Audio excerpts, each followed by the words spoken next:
আমি যেতিয়া LP school পৰ্যায়ত আছিলোঁ তেতিয়া আমাৰ গাঁৱৰ ৰাস্তাটো যিটো এতিয়া তিতাবৰৰ পৰা বৰহলা গৈছে সেইটো ৰাস্তা কমপ্লিট মেটেলৰ ৰাস্তা এটা কেঁচা ৰাস্তা তাৰ উপৰি অকমান টকা পইচা থকা মানুহৰ ঘৰত কাৰেণ্ট আছিলে আমাৰতো কাৰেণ্ট চাৰেণ্ট নাছিলে কেঁচা ঘৰ আছিল খেৰৰ ঘৰ সেইবোৰ এতিয়া নাই সেইবোৰ মানে হাদু কথা নিচিনা হৈ গ'ল এতিয়া সব কংক্ৰিটৰ হৈ গ'ল ৰাস্তা ডাঙৰ তাৰপিছত আৰু ক'লা লং পেণ্ট ক'লা চাৰ্ট এইবোৰ গোটাই মেলি আনি একদম ৰঙা ফিটা মাৰি ৰঙা ফুট লৈ টকাই দে তামা মাৰোঁ তাৰপিছত সুৰেণ মহন্ত ডাঙৰীয়াৰ মই কথা এটা কৈ লওঁ আজিলৈকে ভ্ৰাম্যমান মঞ্চত সুৰেণ মহন্ত ডাঙৰীয়াক ডিফিট দিব পৰা কোনো অভিনেতা জন্ম হোৱা নাই আৰু কোনো জন্ম হ'ব নোৱাৰে বুলি মই কৈছোঁ এইটো মোৰ দৃষ্টিভংগী এনেকুৱা এজন এক্টৰ কি কম মই বৰ গুণ্ডাও আছিলোঁ এটা সময়ত মই বিশেষকৈ MRSত পঢ়ি থকা 9, 10, 11, 12 এনেকুৱা মানত মই অলপ আছিলোঁ মানে তিতাবৰত এনেকুৱা এখন কাজিয়া নাই য'ত মই নাই মানে মই থাকোঁ কিন্তু মই এইটো উদ্দেশ্যত মই নাথাকোঁ যে কাৰোবাক লাগিছে মাৰি দিওঁ ভাঙিবলৈহে থাকোঁ ভাঙিবলৈ থাকোঁতে কেতিয়াবা কাৰোবাক দিব লগা হয় স্বাগতম জনাইছোঁ আমাৰ ফেচবুক পেজলৈ আজি আমাৰ মাজত উপস্থিত আছে এজন বিশেষ ব্যক্তি তেওঁক এইভাবে বিশেষ বুলি কৈছোঁ তেওঁ তিতাবৰ সমাজ জীৱনৰ লগত তেওঁ ওতঃপ্ৰোতভাৱে জড়িত আজি আমি তেওঁৰ লগত বাৰ্তালাপ কৰিম তেওঁৰ জীৱনৰ সুখ দুখ ঘাত প্ৰতিঘাত সকলো বিষয়ে তেওঁৰ লগত আজি আমি কথা পাতিম ভিডিঅ'টো চাবলৈ নেপাহৰিব আৰু ভিডিঅ'টো যদি চাই ভাল পায় তেন্তে লাইক আৰু শ্বেয়াৰ কৰিবলৈ নেপাহৰিব ধন্যবাদ দাদা আমাৰ এই অনুষ্ঠানত আপোনাক স্বাগত জনাইছোঁ বাকি ভালে আছে ভালে আছোঁ বাকি আপোনাৰ কথা মোৰ পিনৰ পৰা স্বাগতম ধন্যবাদ আমি যিটো ইয়াত আজি গোট খাইছোঁ আমি মনৰ কথা পাতিবলৈ মোক কৈছা কথাটো এনেকুৱা ধৰণৰ মই ইমান কোনো বিখ্যাত বা অখ্যাত মানুহ নহয় মই তিতাবৰৰ এজন সাধাৰণ নাগৰিক কিন্তু কিছু কিছু ক্ষেত্ৰত মই ক'ৰবাত কিবা জড়িত বিশেষকৈ মই মোৰ পৰিচয়টো ক্ৰিয়েট কৰিছিলোঁ মই যে ইউছুফ আলী তিতাবৰৰ সেই বস্তুটো মই ক্ৰিয়েট কৰিছিলোঁ নাটকৰ জৰিয়তে নাটক মই স্কুল পৰ্যায়ৰ পৰা নাটক ভাল পাওঁ নাটক বলীয়া মানুহ এটা মই নাটক কৰোঁ স্কুলৰ পৰ্যায়ত কৰিলোঁ কলেজৰ এনেধৰণে নাটক কৰি মই এটা পৰ্যায়ত মোৰ খুব তেতিয়া সৰুৰ পৰা মোৰ এটা ইচ্ছা আছিলে যে ভ্ৰাম্যমান যেতিয়া নাটকবোৰ চাইছিলোঁ তেতিয়া মঞ্চত যেতিয়া অভিনেতা অভিনেত্ৰীসকলে পুৰা ৰিদমত মানে কাম কৰি থাকে মোৰ মানে মনটো গৈ তাত থাকে যে মই কেতিয়া ইয়াত খাৰা হ'ম আমি আপোনাৰ নাটকৰ কথা পাতিম তাৰ আগতে এটা কথা কওঁ আমি আজি এই অনুষ্ঠানত আমি ফৰ্মেলিটি নকওঁ আমাৰ যিমান অন্তত যিমান কথা আছে আমি খোলাখুলিকৈ পাতিম আপোনাৰ অন্তৰ কথা যে আমাক খোলাখুলিকৈ ক'ব বা আমি ৰাইজেও আমাক চাবলৈ যে আপুনি আচলতে ইউছুফ আলী কেনেকৈ হ'ল ইউছুফ আলী বুলি কেনেকৈ ৰাইজৰ মাজত চিনাকি হ'ল বা আপুনি ৰাইজৰ বাবে কি কৰিছে কি নাই কৰে সেয়া আমি দেখি আছোঁ কিন্তু আজিৰ সমাজ জীৱনৰ লগত আপুনি কেনেকৈ মিলি পেলাই খাপ খাই চলি গৈছে সেই সময় আমি বাৰ্তালাপ কৰিম তাৰ আগতে আমি জানিব বিচাৰিছোঁ আপোনাৰ জন্ম ক'ত হৈছে মোৰ জন্ম তিতাবৰতে তিতাবৰৰ একেবাৰে সৰু এডোখৰ ঠাইত মোৰ জন্ম হৈছিলে এতিয়া যিটো বৰবাম চুঙি বুলি কয় চুঙিৰ পৰা অলপ আগলৈ আহিলে মানে যোৰহাট ৰাস্তাত চেঙেলী চুতীয়া বুলি এটুকুৰা জেগা আছে তাতে মোৰ আইতা ককাৰ ঘৰ তাতে মোৰ জন্ম 1972 চনত মোৰ জন্ম তাৰপিছত মোৰ দেউতাৰ ঘৰ আছিলে আমাৰ তিতাবৰ বেঙেনাখোৱা তাতে জন্মৰ পাছত আমি স্কুলীয়া শিক্ষাও আমি বেঙেনাখোৱাতেই লৈছিলোঁ LP স্কুল তাৰপিছত মই ক্লাছ 5ত মিহিৰাম শইকীয়া উচ্চতৰ মাধ্যমিক বিদ্যালয়ত আহোঁ আৰু তাৰ পৰাই মই হায়াৰ ছেকেণ্ডেৰী পাছ কৰি তিতাবৰ NN শইকীয়া মানে নন্দনাথ শইকীয়া মহাবিদ্যালয়ত মই ডিগ্ৰী কৰোঁ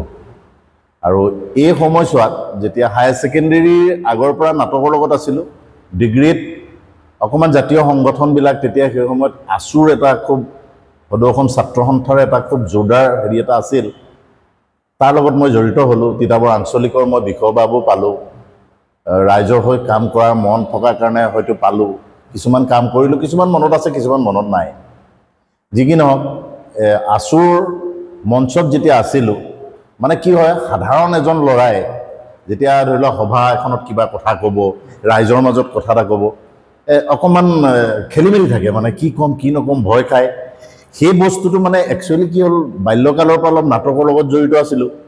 ছেকেণ্ডলি আছুৰ মজিয়াত যেতিয়া কাম কৰিলোঁ এতিয়া আমাৰ তিতাবৰৰ নীলোফাৰ ৰহমান সকলোৱে জানে নীলোফাৰ ৰহমান মোৰ ৰিলেশ্যনৰ মোৰ পেহীৰ ল'ৰা হয় ককাইদেউ কিন্তু ককাইদেউ হ'লেও তেখেতৰ পৰা মানে এই লাইনটোত মানে যে জাতীয়তাবাদ কাক কয় একচুৱেলি আছুৰ আজিৰ আৰু তেতিয়াৰ আছুৰ মাজত বহুত পাৰ্থক্য আছে সেইবোৰলৈ নাযাওঁ মই এই কথাটো হ'ল সেই সময়ত নীলুফাৰ ৰহমান স্বৰ্গীয় ইক্ৰাম হাজৰিকা সৰি কি লিখে চৌধুৰী ইক্ৰাম চৌধুৰী ফজলুৰ ৰহমানো ঢুকাইছে শ্বহীদ ছাদিৰুল আমিন তেখেত 83 চনত শ্বহীদ হৈছিলে তে এই মানুহখিনিৰ লগত থাকি সৰু আমি শিকিছিলোঁ কাম কৰিছিলোঁ তেতিয়া দুই একে আমাক জানিছিলে যে এজন ছাত্ৰ নেতা বুলি জানিছিলে আপুনি যেহেতু তিতাবৰৰ উচ্চ শিক্ষা প্ৰতিষ্ঠান নন্দন শইকীয়া মহাবিদ্যালয় হওক বা মিহাম শইকীয়া উচ্চতৰ মাধ্যমিক বিদ্যালয়ত আপুনি পঢ়িছিলে আপুনি সেইটো সময়ত বিদ্যালয়লৈ আহিছিলে চাইকেল লৈ আহিছিলে বা বাছত আহিছিলে চাইকেল লৈ আহিছিলে তেতিয়াৰ তিতাবৰ আৰু বৰ্তমানৰ তিতাবৰ মাজত যদি আপোনাক যদি মই পাৰ্থক্য বুলি সুধিব যাওঁ কেনেকুৱা ধৰণৰ পাৰ্থক্য বহুত পাৰ্থক্য বহুত ভাবিব নোৱাৰা পাৰ্থক্য আমি যেতিয়া LP স্কুল পৰ্যায়ত আছিলোঁ তেতিয়া আমাৰ গাঁৱৰ ৰাস্তাটো যিটো এতিয়া তিতাবৰৰ পৰা বৰহলা গৈছে সেইটো ৰাস্তা কমপ্লিট মেটেলৰ ৰাস্তা এটা কেঁচা ৰাস্তা তাৰ উপৰি অকণমান টকা পইচা থকা মানুহৰ ঘৰত কাৰেণ্ট আছিলে আমাৰতো কাৰেণ্ট নাছিলে কেঁচা ঘৰ আছিল খেৰৰ ঘৰ সেইবোৰ এতিয়া নাই সেইবোৰ মানে সাধু কথা নিচিনা হৈ গ'ল এতিয়া চব কংক্ৰিটৰ হৈ গ'ল ৰাস্তা ডাঙৰ হৈ গ'ল গাড়ী মটৰ অজস্ৰ হৈ গ'ল তেতিয়া গাড়ী মটৰ তেনেকুৱা নাই লাইন বাছ দুখনমান চলে আৰু আমিতো স্কুললৈ আমি চাইকেল লৈ আহোঁ কলেজ পৰ্যায়ত অৱশ্যে চাইকেলখন গুচি গ'ল তেতিয়া পুৰণা মানে বাজাজ ছুপাৰ এখন লৈছিলোঁ ডিগ্ৰীত পঢ়িম আৰু যাম কিছুদিন বাজাজ ছুপাৰ এখন লৈ পেলাই অহা যোৱা কৰিলোঁ কলেজ জীৱনৰ প্ৰথমখন আপোনাৰ দুচকীয়া বাহন নেকি দুচকীয়া বাহন বাজাজ ছুপাৰ কিন্তু নতুন নহয় ছেকেণ্ড হেণ্ড বাজাজ ছুপাৰ এতিয়া চলাই যোৱা দেখিলে ভাল লাগে নে ভাল লাগে মই আছে এতিয়াও বাজাজ ছুপাৰ মোৰ ডাঙৰ দাই বাজাজ ছুপাৰ এখনে চলাই আছে এতিয়াও চলাই আছে ধুনীয়া চলি আছে তেতিয়াই কিনা বহু বছৰ হ'ল মানে সেইটো প্ৰায় কিমান 30 বছৰো বেছি হ'ল বা যি কি নহওক তেনেকৈ আহিলোঁ তিতাবৰ আচলতে কি হয় আমাৰ তাতে ME স্কুল আছে ক্লাছ 5 পাছ কৰি পেলাই 7, 8লৈকে কি হয় ME স্কুলত পঢ়ে মই নপঢ়িলোঁ মই নপঢ়ি পেলাই মই তিতাবৰ গুচি আহিলোঁ গতিকে মোৰ অকণমান তিতাবৰ টাউন তেতিয়াতো টাউন হোৱা নাই তিতাবৰ সৰু জেগা আৰু তাৰ মানুহ কিছুমানৰ লগত চিনাকি হ'ল যেতিয়া নাটক কৰোঁ কলেজ আৰু স্কুলৰ যিসকল আমাৰ শিক্ষাগুৰু আছিল তেখেতসকলৰ লগত এটা আত্মীয়তা গঢ়ি উঠিলে যেনে মহচিন ছাৰ আছিল নীৰেণ শইকীয়া ছাৰ আছিল যোগেশ্বৰ বৰা ছাৰ আছে এতিয়াও এনেকৈ যিসকল আমি বিশিষ্ট আৰু বিজ্ঞ বুলি কওঁ তেখেতসকলৰ লগত এটা মোৰ যোগসূত্ৰ হ'ল আৰু সেইমতে মোৰ লাহে লাহে দুই একে নাম মোক চিনি পাব ধৰিলে এনেকৈ কৰি থাকোঁতে মই একচুৱেলি মই 93ত মই গ্ৰেজুৱেশ্যন কৰিব লাগিছিলে কিন্তু 93ত মোৰ ছাবজেক্ট এটা বেয়া হ'ল আৰু এইটো কৈ পেলাই তেতিয়া বেক ছিষ্টেম বেয়া হ'লত মই বোলো BA পৰীক্ষা নিদিওঁ বুলি মোৰ ভাতৃ দিগন্ত শইকীয়া এই নিউজ লাইফৰ সাংবাদিক আছিল প্ৰথম তিতাবৰৰ প্ৰথম সাংবাদিক নিউজ লাইফৰ দিগন্ত শইকীয়া আছিলে তেতিয়া সিও পঢ়ি আছিলে আমি দুটাই কৰিলোঁ কি মোৰ নাটক যিহেতু মই ভাল পাওঁ মই ডিগ্ৰীটো যেনে তেনে কৰিব পাৰিলে মই NSDৰ কাৰণে চিন্তা এটা কৰি আছিলোঁ তাৰপিছত ডিগ্ৰী বেক দিম এনেকুৱা এটা ভাবি পেলাই 1994ৰ কথাটো আমি দুইটা গুৱাহাটী গুচি গ'লোঁ সি গৈ বি বৰুৱা কলেজত এডমিশ্যন ল'লে তেতিয়া মোৰ জন্ম হৈছে হয় নেকি 94ত তেতিয়া আমি গুৱাহাটী গ'লোঁ গুৱাহাটীমুখী হ'লোঁ আৰু হৈ পেলাই দুইটাই সৰু মটৰীয়াতে ভাড়াঘৰ এটা ল'লোঁ সি বি বৰুৱা কলেজলৈ যায় তাৰপিছত মই গুৱাহাটীৰ ৰংগপীঠ বুলি দুলাল ৰয় ছাৰৰ এটা মানে এখন ড্ৰামা স্কুল আছিলে মই তাতে এডমিশ্যন ল'বলৈ ঠিক ঠাক কৰিলোঁ মানে মোৰ প্লেনটো কি তেতিয়া দুলাল ৰয় ছাৰ NSDৰ চিলেকশ্যন বৰ্ডৰ মেম্বাৰ তো মই ছাৰৰ লগত যদি এটা মোৰ হেৰি হয় মই তাৰ পৰাই কিবা এটা মানে ডিপ্ল'মা এখন পাওঁ মোৰ হয়তো NSDটো হেৰি হ'ব তাৰপিছত তেনেকৈ মাজতে থাকি যে গেপৰ পৰীক্ষা দিলোঁ মই পিছত পাছ কৰিলোঁ ডিগ্ৰীটো হৈ গ'ল কিন্তু মোৰ এনেকুৱা হ'ল ঘৰুৱা অৱস্থা মানে মোৰ দেউতাই এটা 3rd গ্ৰেডৰ চাকৰি কৰিছিলে PWDত আমি ল'ৰা ছোৱালী 5টা মানে দেউতাই অকলে গোটেই ঘৰৰ ল'ৰা ছোৱালী মেইনটেইন কৰে গতিকে দেউতাক টকা পইচা খোজাৰ ক্ষেত্ৰত আমি কোনোদিন প্ৰেছাৰ দিয়া নাছিলোঁ সেই সময়ত যেতিয়া মই NSDৰ কাৰণে প্ৰিপেয়াৰ কৰিছিলোঁ সেই সময়ত কেইটামান পইচাৰ দৰকাৰ আছিলে মই পইচাটো একচুৱেলি দেউতাক বিচাৰিব নোৱাৰি পেলাই মই সেই সপোনটো মই বাদ দি দিলোঁ যে মই নোৱাৰিম যাবলৈ তাৰপিছতে মই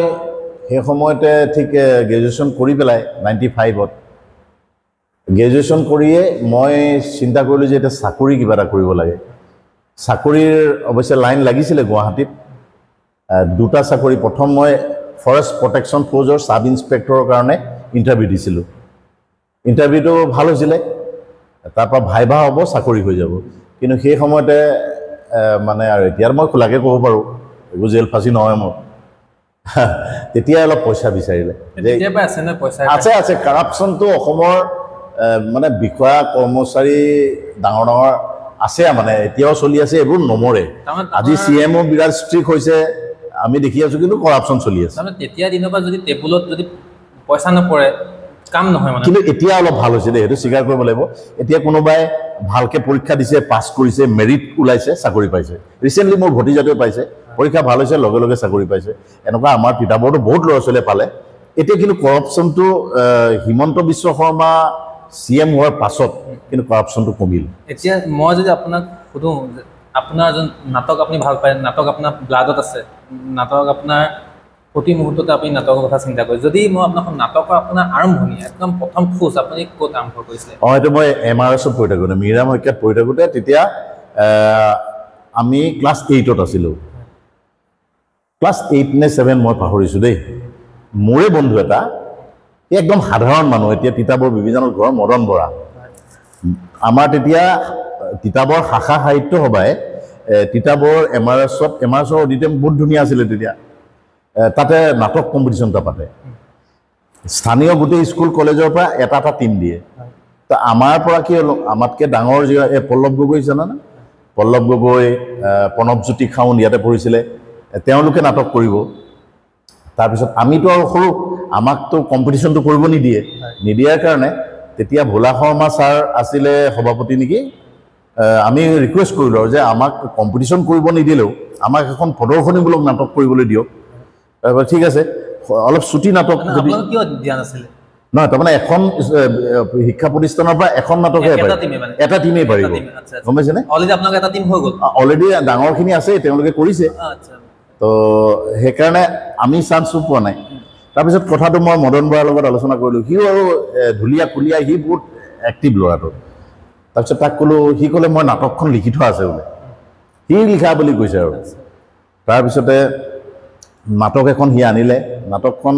মই অলপ পাহৰি গৈছোঁ নামটো অলপ দিনলৈকে মনত আছিলে দৰিদ্ৰৰ আৰ্তনাদ বৰ নামটো ভাল দিছিলে তেতিয়া ট্ৰেজিক নহয় মানে এই সমসাময়িক সময়ৰ সময়তে অভাৱ অনাটন কিবা কিবি এনেকুৱা তাৰ মাজত তাত এটা চৰিত্ৰ মোক সি ক'লে এইটো তই কৰিবি মই তেতিয়া অলপ ক্ষীণ আছিলোঁ যদি মই ওখ পাখ আছিলোঁ মই কি কৰিম তোৰ ৰোলটো ডকাইতৰ ডকাইত হয় নেকি কৰিম তাৰপিছত আৰু ক'লা লং পেণ্ট ক'লা চাৰ্ট এইবোৰ গোটাই মেলি আনি একদম ৰঙা ফিটা মাৰি ৰঙা ফুট লৈ ডকাইত এটা তামা মাৰোঁ তাৰপিছত যথেষ্ট মানুহ হয় বহুত জেগাৰ পৰা মানুহ নাটক চাবলৈ আহে আমাৰ নাটকখন প্ৰথম আৰু প্ৰদৰ্শনী নাটক কৰিলোঁ আৰু একদম পূৰা হাত চাপৰি ডাইলগ মনত নাই নহয় পাহৰি গৈছোঁ তাৰপিছত আৰু যেতিয়া নাটক শেষ হ'ল আমাৰ তেতিয়া বাইদেউ ছাৰ চবেই আৰু কৈছে ইউচুফ তুমি ইমান ভাল কৰিছা তুমি ইমান ভাল কৰিব পৰা নাজানো নহয় বুজিছোঁ নাজানো আৰু মই কৰিছোঁ আৰু সেইটো মোৰ প্ৰথম খোজ আছিলে আৰু তাৰপিছত কি হ'ল সেই নাটকৰ মানুহবিলাকে যে চিনি পালে এই ল'ৰাটোৱে এনেকৈ প্ৰতিম দাহঁত আছিলে যতীন কাকতি বাসৱ দা এই মানুহখিনিয়ে গম পালে যে ই পাৰিব তেওঁলোকে ক'ৰবাত নাটক কৰিলে মোক লৈ যায় বোলে এই ৰোলটো তই কৰিবি তেনেকৈ আমি তিতাবৰ জালুকনী ৰঙাজান এই বৃহত্তৰ এলেকা আমি চাইকেল মাৰি তেতিয়া যাওঁ আবেলি ৰিহাৰ্চল হয় মানুহৰ চোতালতে ৰিহাৰ্চল হয় তাৰপিছত এটা দিনত শ্ব' হয় শ্ব' কৰোঁ ৰাইজে খুব মৰম কৰে মোৰ এতিয়াও এটা ঘটনা মনত আছে ৰঙাজানত সেই আইতাগৰাকী চাগে নাই তেতিয়াই যথেষ্ট বয়সস্থ তেখেতলোকৰ চোতালত আমি ৰিহাৰ্চল কৰিছিলোঁ নাটকখনৰ তিতাবৰৰ পৰা বাসৱ দা যায় মই যাওঁ সেইটো কিমান হ'ব 95 96 এনেকুৱা মানুহ নাই মই 96ত 95ত মই গ্ৰেজুৱেশ্যন কৰিলোঁ সেই কথাটো মোৰ মনত থকা তাৰমানে মোৰ মনত পৰে মাজে মাজে হয়তো সেই এগৰাকী আইতাক মই লগ পাইছিলোঁ আইতাগৰাকী হয়তো মোৰ এতিয়া চেহেৰাও মনত নাই কিন্তু এগৰাকী যে মানুহ আছিলে সেইটো মোৰ মনত আছে প্ৰফেচনেল হিচাপে কেতিয়া গুচি গ'ল আপুনি এই এনেকৈ কৰি থাকোঁতে ঠিক 1997 চনত তেতিয়া গুৱাহাটী দূৰদৰ্শনত এখন চিৰিয়েল এখন হৈছিলে জিতু নিতু অভিযান। জিতু নিতু অভিযানখন ডাইৰেকশ্যন কৰিছিলে সীমান্ত দা, মানে সীমান্ত ফুকনে। আৰু সীমান্ত দাৰ গ্ৰুপতে আমি নাটক কৰোঁ, বাটৰ নাটক কৰোঁ, কিবা কৰোঁ। সীমান্ত দাৰ পৰাই শিকিছোঁ, ৰমেন দাসৰ পৰা শিকিছোঁ, প্ৰতিম মহন্তৰ পৰা শিকিছোঁ, বাসৱ দাৰ পৰা শিকিছোঁ। এইবিলাক নমস্য মানুহ দেই। তাৰপিছত যেতিয়া এই জিতু নিতু অভিযানত মোক মানে মোক খুব পুলিচৰ ৰোলবোৰ দিয়ে। তাতে মানে ড্ৰেছ পিন্ধিব নালাগে, চিভিল ড্ৰেছ, মানে এজন CID অফিচাৰ ৰোল এটা। বহুত দীঘল ৰোলো নহয়, 2টামান এপিছ'ড হৈছিলে নেকি। তেতিয়া আৰু দূৰদৰ্শন আমাৰ TV নাই, চাবলৈও নাপালোঁ। তাৰপিছতে সেই ৰোলটো কৰিলোঁ। তাৰ কিন্তু কেইখনমান ফটোগ্ৰাফছ মোৰ আছে ঘৰত। তাৰ পৰা জিতু নিতু অভিযান কৰিলোঁ। চিৰিয়েলখন বিৰাট পপুলাৰ হ'ল। আলক্ষ্য বৰুৱা এতিয়া আমাৰ উপাধ্যক্ষ হৈ আছে। সিও আছিলে, খুব ধুনীয়া কৰিছিলে, মানে জকাৰখন কৰিছিলে সমসাময়িকভাৱে। তো সেই সময়ত ল'ৰা ছোৱালীবিলাক এতিয়া ডাঙৰ ডাঙৰ হৈ গ'ল, অফিচাৰ হ'ল কোনোবা। তো কি হ'ল, সেই নাটকখন কৰি থাকোঁতে তেতিয়াতো আৰু অকণমান কিবা টকা পইচাৰ চিন্তা আহিল। দেউতাৰ ওপৰতে সিমান দিনলৈকে খাই আছিলোঁ। তাৰপিছত টকা পইচাৰ যেতিয়া চিন্তাটো আহিল, তেতিয়া মই মোৰ এজন বন্ধু সুনীল গগৈ বুলি কয় চিনামৰাৰ, সুনীল গগৈয়ে মোক ক'লে যে তই দোস্তি এনেই বহি থাক, ব'ল DIC-লে যাওঁ, DIC-ত তোক মই লোন এটা দি দিম, তই দোকান এখন খোল তিতাবৰত। তাই সি মোক লৈ গৈ DIC-ত তেতিয়া এছিষ্টেণ্ট জেনেৰেল মেনেজাৰ বীৰেন্দ্ৰ মাতো, পিছত চিনাকি হ'লোঁ। বীৰেন্দ্ৰৰ লগত সি মোক চিনাকি কৰি দিলোঁ। তাক কৈছে ই তিতাবৰ খুব ভাল ল'ৰা, ইয়াক লোন এটা দিয়ক, ই কিবা এটা কৰিব খুজিছে। তেতিয়া মই DIC-ৰ পৰা এটা প্ৰাইম মিনিষ্টাৰ ৰোজগাৰ যোজনা, PMY নে কিবা এটা কয়, সেই লোনটো মই 1 লাখ টকা পালোঁ তেতিয়াই। এতিয়া যে মোৰ ষ্টেচন তিতাবৰ ষ্টেচন তিনিআলি মোৰ এখন দোকান আছে, সেই দোকানখন মই তেতিয়াই খোলা। দোকান DIC লোন লৈ, আৰু এইটো ষ্টিল DIC লোন মই ধাৰ মাৰিলোঁ। ভ্ৰাম্যমানত কিমান বছৰ থাকিলে? ভ্ৰাম্যমানত মই 11 বছৰ থাকিলোঁ। 11 বছৰ থাকিলে। আপুনি ভ্ৰাম্যমানত প্ৰথম আপোনাৰ নাটকখন কি? ভ্ৰাম্যমানত প্ৰথম মই জ্যোতিৰূপা থিয়েটাৰত গৈছিলোঁ। তাৰমানে জিতু নিতু অভিযানখন যেতিয়া অলপ টিভিত চলিলে, চলাৰ পিছত এদিন জ্যোতিৰূপা থিয়েটাৰৰ প্ৰযোজক স্বৰ্গীয় গোলাপ গোহাঁই ডাঙৰীয়া, তেখেত আহিছিলে জালুকনীলৈ সীমান্ত দাক লগ কৰিবলৈ। তেওঁ ক'লে যে এনেকৈ ল'ৰা অলমষ্ট এছিষ্টেণ্ট হিৰ' কৰিব পৰা কোনোবা আছে নেকি? তেওঁ বোলে ল'ৰা এটা আছে, মোৰে ষ্টুডেণ্ট হয়। লৈ আহিলে মোৰ ওচৰলৈ। তেতিয়া মই দোকানত থাকোঁ। আহিলে মোৰ লগত কথা পাতিলে, তুমি থিয়েটাৰ যাবা? মই বোলো যাম। তাৰপিছত মাহে 3000 টকা, মাহে 3000 টকাত মই যোৱাটো বন্দবস্ত হ'ল। মই গুচি গ'লোঁ জ্যোতিৰূপাত। সেই বছৰ জ্যোতিৰূপাত আমাৰ চলচ্চিত্ৰ অভিনেতা পৰেশ গোস্বামী আৰু সেই সময়ৰ একদম মোহময়ী অভিনেত্ৰী মণিতা কাকতি, সিহঁত দুটা আছিলে। থাৰ্ড পাৰ্চন মই আছিলোঁ। এতিয়া মনত পৰে নে? পৰে। আৰু সেই মানুহবিলাকৰ লগত এতিয়াও মণিতাহঁতৰ লগত মোক খুব মানে ঘৰুৱা মোৰ ট্ৰামছ হৈ গ'ল। মণিতা পিছত জিৎ খানৰ লগত বিয়া হ'ল। জিৎ মোৰ খুব ভাল বন্ধু। তেতিয়াৰ ভ্ৰাম্যমান আৰু আজি এটা ভ্ৰাম্যমান থিয়েটাৰ ডিফাৰেঞ্চ কি আছে? ডিফাৰেঞ্চ মোৰ দৃষ্টিৰে যদি মই ক'ব যাওঁ, আকাশ পাতাল। এতিয়া বহুতে ক'ব খোজে ভ্ৰাম্যমান থিয়েটাৰ এতিয়া চিত্ৰহাৰ হৈ গ'ল বুলি। আজিকালি মঞ্চৰ আগত ৰেম্প বনাই, তাত মানে কমটি কাপোৰ পিন্ধি নাচি বাগি কিবা কৰিলে নাটকখন হিট হয়, এনেকুৱা হ'ল। কিন্তু আমি তেনেকুৱা নাটক কৰা নাছিলোঁ, কৰি পোৱা নাছিলোঁ। এতিয়া হেমন্ত দত্ত ছাৰৰ যিবিলাক নাটক, সেৱব্ৰত বৰা ছাৰৰ যিবোৰ নাটক, সেইবোৰত কোনো অৰ্ধ উলংঘন হৈ নাচিবলগীয়া নাটক নহয়। সেইবোৰ নাটক যেতিয়া অডিয়েঞ্চে চাই আপ্লুত হৈ যাব, হাত পেলিব যাব। এতিয়া আমি তেনেকুৱা বহুত নাটক কৰিছিলোঁ। শংকৰদেৱত কৰিছিলোঁ মনালিছা হাঁহি বুলি, যিখন হেমব্ৰত বৰা ছাৰৰ নাটক। কিমান ভাল পায় মানুহে, কিমান ডাবুল শ্ব' কৰিছোঁ। তো হেমন্ত দত্ত ছাৰৰ জুই নিচিনা এখন নাটক আজিলৈকে কোনো মঞ্চস্থ কৰিব পৰা নাই। এনেকুৱা ডাঙৰ শ্ৰদ্ধাৰ সদ্য প্ৰয়াত সুৰেণ মহন্ত ডাঙৰীয়াই অভিনয় কৰিছিলে। সুৰেণ মহন্ত ডাঙৰীয়াৰ মই কথা এটা কৈ লওঁ, আজিলৈকে ভ্ৰাম্যমান মঞ্চত সুৰেণ মহন্ত ডাঙৰীয়াক ডিফিট দিব পৰা কোনো অভিনেতা জন্ম হোৱা নাই, আৰু কোনো জন্ম হ'ব নোৱাৰে বুলি মই কৈছোঁ। এইটো মোৰ দৃষ্টিভংগী। এনেকুৱা এজন এক্টৰ, কি ক'ম, কথা নোকোৱাকৈ, কথা নকৈ চকু দুটাৰ কথা সেই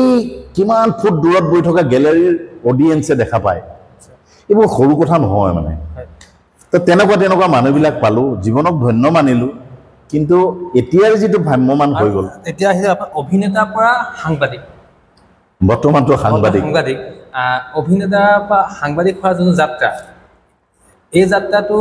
আপোনাৰ বেছি ভাল লাগে নে এজন ষ্টুডেণ্ট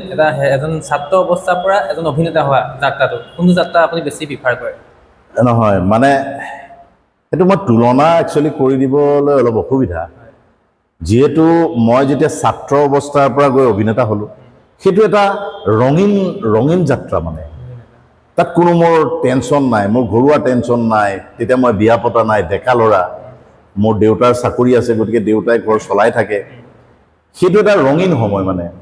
ৰঙীন সময়টো পাৰ কৰিলোঁ কিন্তু যেতিয়া ভ্ৰাম্যমান থিয়েটাৰ বাদ দি মই সাংবাদিকতা লাইনত আহিলোঁ এইটো এটা কঠিন যাত্ৰা ইয়াত বহুত ঘাট প্ৰতিঘাত পাইছোঁ ষ্টিল টুডে আজিও আছে মানে আমাৰ মানুহবিলাক কেঁকুৰা নিচিনা ওপৰলৈ উঠিলে নমাই দিয়ে এনেকুৱাবিলাক চলি থাকে সেইবিলাকত মই বৰ কেৰেপো নকৰোঁ তেনেকুৱা হৈছে জীৱনত কেতিয়াবা বিশ্বাসঘাতকতা বা এনেকুৱা প্ৰতাৰণা বলি হৈছে বা কিবা এটা কাম হওঁতে কোনোবাই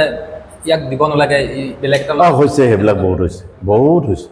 এইটো ইমান নকওঁ আৰু ক'লে মানে ডাঙৰ এতিয়া মঞ্চত কপাই থকা অভিনেতাৰ গাতো পৰিব মই তেওঁলোকক বদনাম কৰিব নিবিচাৰোঁ কিন্তু আৰু যোনটো জীৱন সংগ্ৰাম বা আপোনাৰ যোনটো ষ্ট্ৰাগল আজিও কৰি আছে অনাগত দিনত কৰি যাব বা আগতে কৰি আহিছিলে ষ্ট্ৰাগলটো কিমান পৰ্যায়লৈ কৰিব ষ্ট্ৰাগলটো এইটোতো মৃত্যুৰ সময়লৈকে থাকিব যিহেতু চাকৰি নাই ব্যৱসায় আজিকালি ব্যৱসায়ো বেয়া খুব কষ্ট সেই কষ্টৰ মাজেৰে মই মোৰ একদম সীমিত পৰিয়াল মোৰ ল'ৰাটো আৰু মোৰ পৰিবাৰ এই পৰিয়ালটো লৈ পেলাই মই চলি আছোঁ কিন্তু ভগৱানৰ ওচৰত মই এটা বস্তু মই কৃতজ্ঞ 100 বাৰ আন 10টা ল'ৰাৰ নিচিনা মোৰ ল'ৰাটো নাই হোৱা মোৰ ল'ৰাটো কোনো উদণ্ড নহয় খুব ভালকৈ পঢ়ে সাংঘাতিক কিবা পঢ়া নাই যদিও যিমানটো দৰকাৰ সিমানটো পঢ়ে সি মোৰ দুখটো বুজি পায় যে মোৰ দেউতাই ইমান কষ্ট কৰে কেতিয়াবা দেউতাই দুপৰীয়া ভাতেই নাখায় সেই বস্তুবোৰ অনুভৱ কৰে গতিকে কি হয় পাৰিবাৰিক ক্ষেত্ৰত মই সুখী বাপেক হিচাপে মই সুখী মোৰ ল'ৰাৰ পৰা মই সেইখিনি পাইছোঁ আৰু তাক মই ইমান পৰ্যন্ত এইবাৰ সি হায়াৰ ছেকেণ্ডেৰী পাছ কৰিছে সি অকণমান যোৰহাট ডিষ্ট্ৰিক্টৰ বাহিৰত ক'ৰবাত পঢ়াৰ মনটো মেলিছিলে তাক মই যেতিয়া বুজাই ক'লোঁ যে বাবা মই যিখন কলেজত পঢ়িছিলোঁ সেইখন খুব ভাল কলেজ আৰু ৰিচেণ্টলি NN শইকীয়াই নাকৰ A গ্ৰেড প্লাছ পাইছে তই সেইখন কলেজত পঢ় তোক মানে সকলোৱে মৰম কৰিব কেলৈ মোক সকলোৱে চিনি পায় কলেজৰ চকীদাৰজনৰ পৰা প্ৰিন্সিপালে মোক চিনি পায় তোক মৰম কৰিব তোক আদৰ কৰিব সেইখিনি পাবি কিবা এটা তই প্ৰব্লেম পাইছ মই লগে লগে ডিছকাছ কৰিব পাৰিম ইয়াতে পঢ় এতিয়া সি 1 তাৰিখৰ পৰা ক্লাছ হৈছে আৰু সি ঘৰত আহি কৈছে যে মোৰ ভাল লাগিছে কলেজখন ভাল লাগিছে প্ৰফেচাৰবিলাক খুব ভাল মাতি ডিছকাছ কৰে সেই কথাখিনি সি কৈছে গতিকে তাক লৈ মই বৰ সুখী আৰু মই বিয়া কৰাইছিলোঁ নামনি অসমৰ পৰা এওঁ এক্ট্ৰেছে আছিলে ভ্ৰাম্যমানত লগ পাইছিলোঁ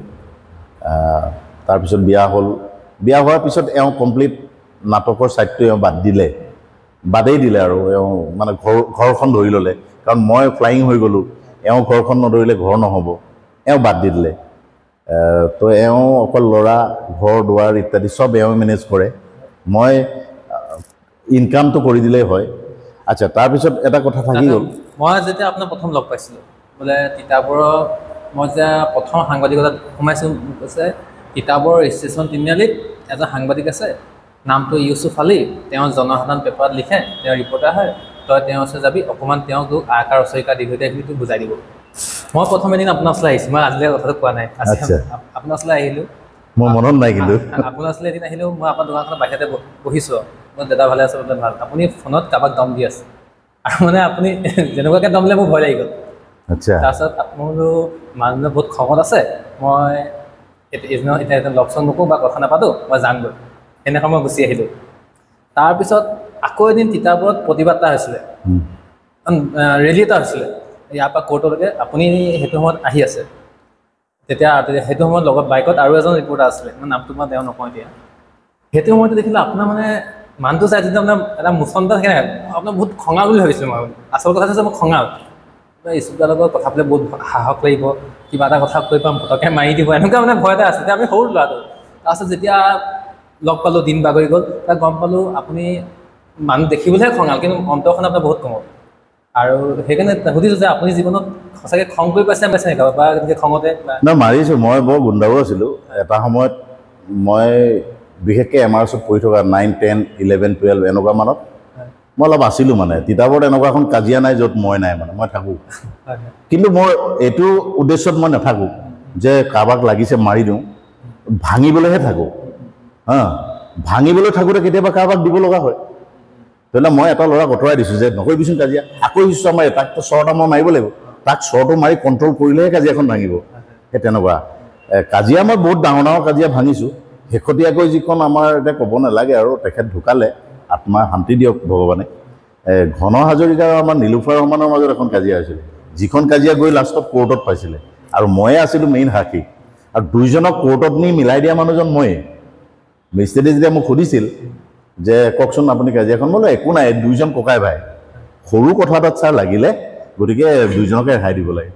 মোৰ কথাটোত তেতিয়া মোক মেজিষ্ট্ৰেটে সুধিছিল যে আপুনি কি কৰে তেওঁ বোলো মই তিতাবৰৰ পৰা সৰু অসমীয়া বাতৰি কাকত এখনত মই সংবাদ সেৱা কৰোঁ তেতিয়া হয়তো তেখেতেও কিবা এটা ভাবিলে আৰু ভাবি ৰিপৰ্টত মানে দুইজনক কম্প্ৰমাইজটো কৰি সেই বস্তুটোত মানে দুইজনে পৃথকে পৃথকে পিছত মোক আহি ধন্যবাদ জনাইছে যে তোৰ কাৰণে এইটো হ'ল তেনেকুৱাবিলাক কামত মই হেৰি হওঁ আৰু এতিয়াও মোৰ ওচৰলৈ কিছুমান মানুহ আহে দুখীয়া মানুহ একো নজনা মানুহ মই তেখেতলোকক সহায় কৰোঁ আৰু মই সহায়টো কৰোঁ লাহে লাহে এই কথাষাৰ মানুহে গম পাই গৈছে কেতিয়াবা মোৰ আমনিও লাগে সঁচা কথাটো কওঁ কেতিয়াবা নিজৰ দেহাটো ভাল নাথাকে বা কিবা এটা দুশ্চিন্তাত আছোঁ তেনেকুৱাতে মানুহ এজনে আহি মোক আৰু এই কামটো কৰাই দিয়ক তেতিয়া অকণ আমনিও লাগে কিন্তু মই তেওঁক নিৰাশ নকৰোঁ যদি মই পাৰোঁ মানে কি পাৰোঁ ধৰি লওক কোনোবা এজন অফিচাৰক কথাষাৰ কৈ দিব লাগে মই ৰিকুৱেষ্ট এটা কৰোঁ যে ছাৰ এই মানুহজন ইমান দূৰৰ পৰা আহিলে কামটো কৰি দিয়ক সেনেকুৱাকৈ মই সহায় কৰোঁ বা কেতিয়াবা কি হয় কোনোবা পেচেণ্ট এইটো কৰোঁ আৰু যিমান কণ পাৰি মইতো এনেকুৱা নহয় আৰু বোলে মইতো ফোন কৰি দিলে বোলে মই CM-টো নহয় তাৰপিছত কেতিয়াবা এনেকুৱা হয় ধৰি লওক আপুনি বৰ্তমান তিতাবৰ এগৰাকী সাংবাদিক লগতে আপুনি গ্ৰাম্য সাংবাদিক সন্থাৰ আপুনি এজন সম্পাদক এতিয়া দিনৰ সাংবাদিকতা আৰু বৰ্তমান আজিৰ দিনৰ সাংবাদিকতাৰ মাজত যদি আপোনাক মই অল অভাৰ আছামৰ কথা ক'বলৈ যোৱা নাই মই তিতাবৰ ক্ষেত্ৰতে কৈছোঁ তেতিয়া সাংবাদিকতা আৰু এতিয়া সাংবাদিকতাৰ মাজত পাৰ্থক্য কি যদি আপোনাক মই এইটো পাৰ্থক্যটো আছেই স্বাভাৱিকতে আজিৰ পৰা ধৰি লওক আমি যেতিয়া প্ৰথম সোমাওঁ তেতিয়া ইলেক্ট্ৰনিক মাধ্যমটো